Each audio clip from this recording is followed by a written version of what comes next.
First on BBC Two, this week's Trackside Pass.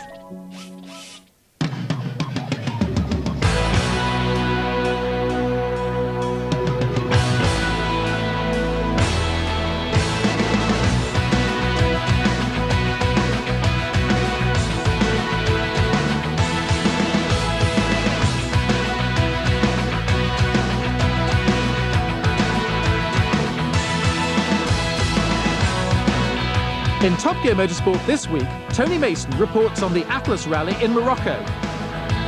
Penny Mallory celebrates 30 years of drag racing at Santa Pod. And Tiffany Dell watches the fluctuating battle for honours in Formula 3. Hello and welcome to Top Gear Motorsport. This is Mallory Park, one of Britain's many club circuits, which today celebrates its 40th anniversary. It's become the spiritual home of one of Britain's newest forms of motorsport, the Eurocars. And later in the programme, we'll be updating you on the latest action in the 2 Eurocar Championships.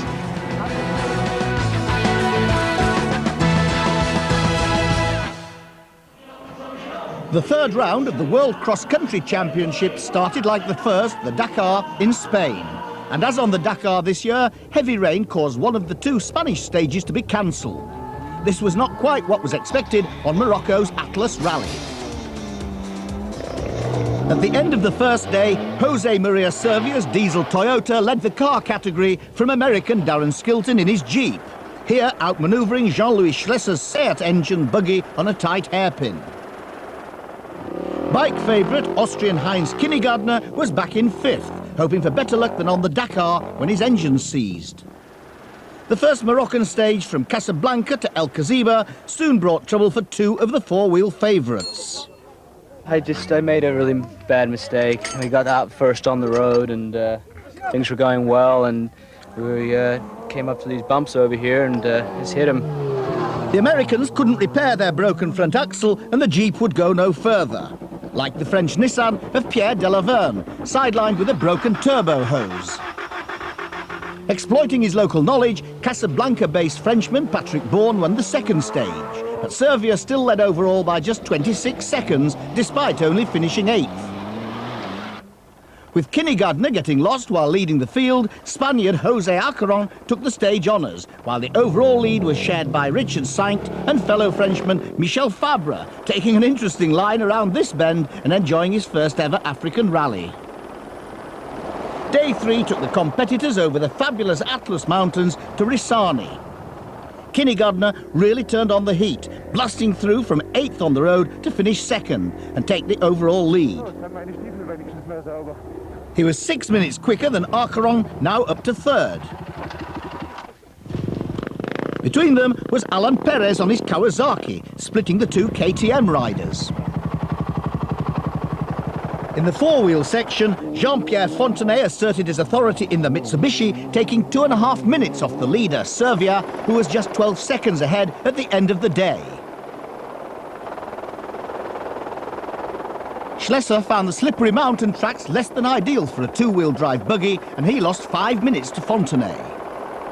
Morocco provides the Atlas Rally with a fantastic setting and a wide variety of terrain, without the extreme rigours of the Dakar. It's the deliberate policy of organiser Hubert Auriol. It's a very good race to learn, to test cars, and you can't start from the first stage and to the top, so you need to learn somewhere, and it's exactly the race. It's 1 week, it's not very expensive, so it's a good way for newcomers to discover and for the top drivers to have a nice fight.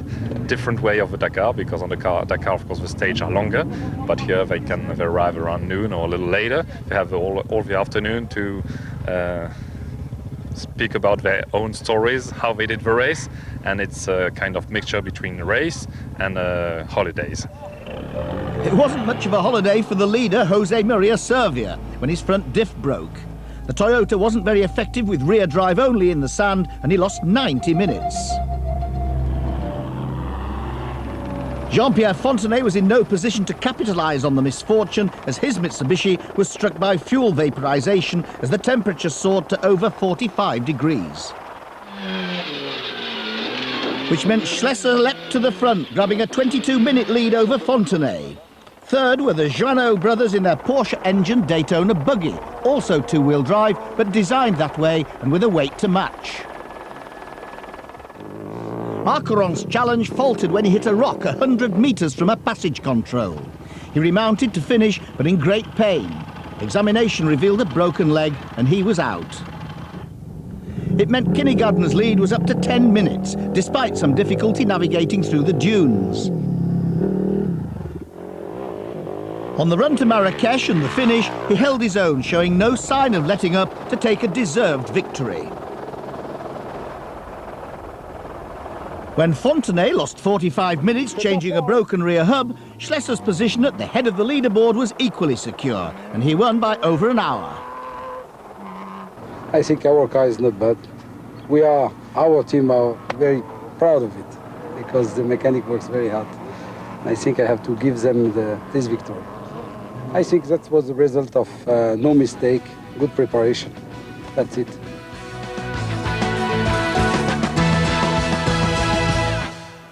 If you really want to know what's going on in a racing team, this is the place to be, in the pit garage. Not too difficult to arrange for a GT race, but what about at the British Grand Prix? Win our Top Gear Motorsport competition and you can spend the Friday practice day in the garage with the Jordan Grand Prix team, and then watch Saturday qualifying and the race from the grandstands. Plus, you can spend a day at the Jordan Grand Prix headquarters to meet the team and the drivers. All you have to do is identify this Grand Prix driver, nicknamed the Professor. Now the team is much more professional, I think. When we have problems, it's not a disaster. Is it René Arnoux, Jean Alesi or Alain Prost? To enter, just call 0891 11 4488. That's 0891 11 4488. And you could be the one with the 3-day VIP pass to this year's British Grand Prix in July. And we'll announce the lucky winner in the last programme of this series on June the 21st.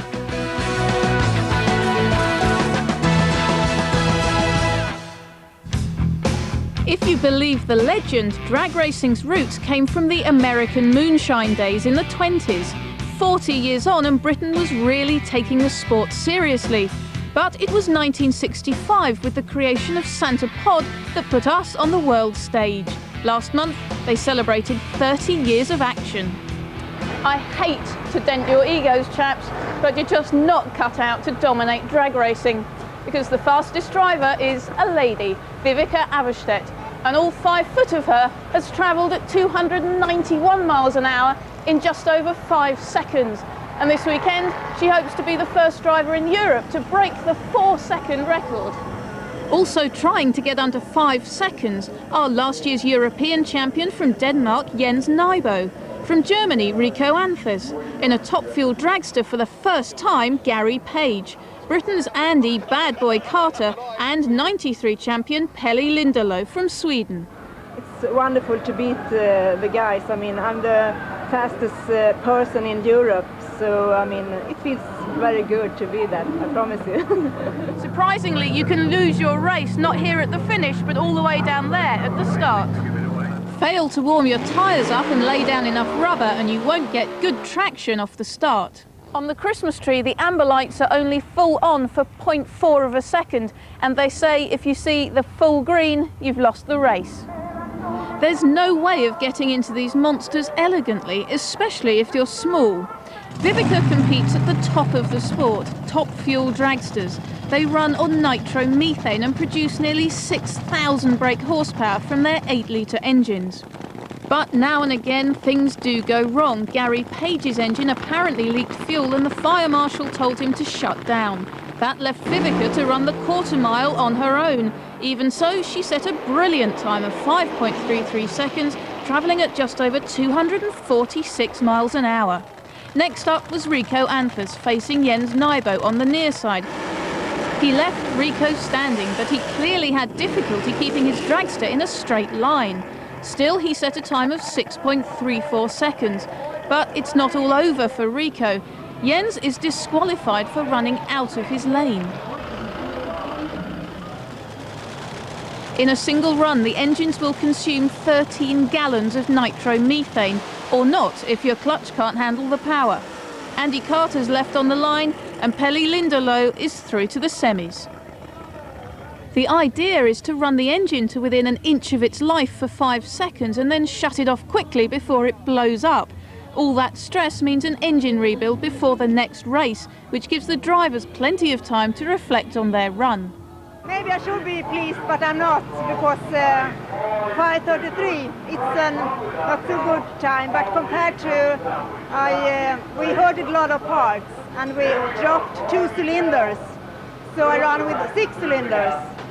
So maybe it was a good run, but I'm not pleased.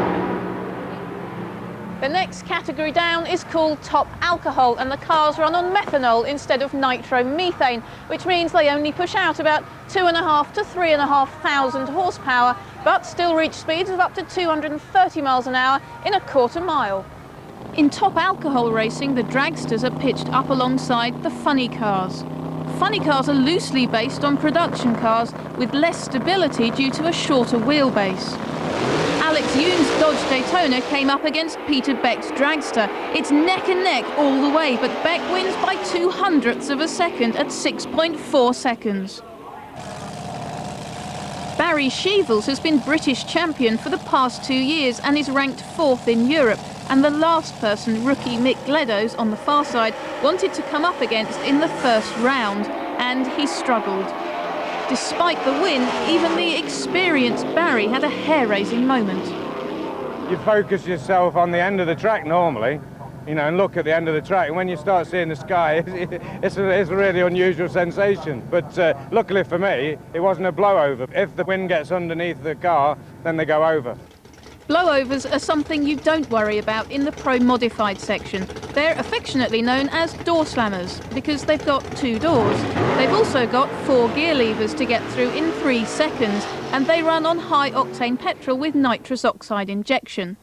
Al Pacman's Ford Scorpio on the far side got off to a flyer, leaving Phil Engelfield's Toyota Supra on the line with a broken clutch. The second semi-final was settled by psychological warfare at the lights. On the right, Andy Robinson weakened, jumped the lights and was instantly disqualified. That left Nick Davis heading for the final. And he tried the same on Al Pacman in the final, holding on the line. But it wouldn't work twice, especially on last year's champion, and Pacman dived down the near side track to win in under 7 seconds, extending his lead in the Pro Modified Championship. Rob Turner in his top alcohol car had had an easy walkover in the quarter-finals, and now he faced Peter Beck. They reached 100 miles an hour in under a second and were neck and neck until Beck found that something extra. The second semi-final, and Barry Sheevels on the near side just managed to control his car this time and left Alan Jackson's Oldsmobile for dead. But the final wouldn't be so easy. Peter Beck had set a 6.25, which Sheevels hadn't been able to match on previous runs. He'd need good anticipation and lightning reactions to the lights, which he got, but then Beck put down more power and pulled past to take the win in 6.27 seconds. With the light fading fast, Vivica Avestedt and Rico Anthers prepare for their Top Fuel final and the last race on the present track before it's redesigned. Vivica was psyched up, focused and ready to go. But Rico's engine had failed to start. Vivica played safe on a dewy track to take the win. This weekend, the teams moved to Avon Park Raceway near Stratford-upon-Avon for their next encounter. Perhaps that's where the 5-second barrier will be broken. From our number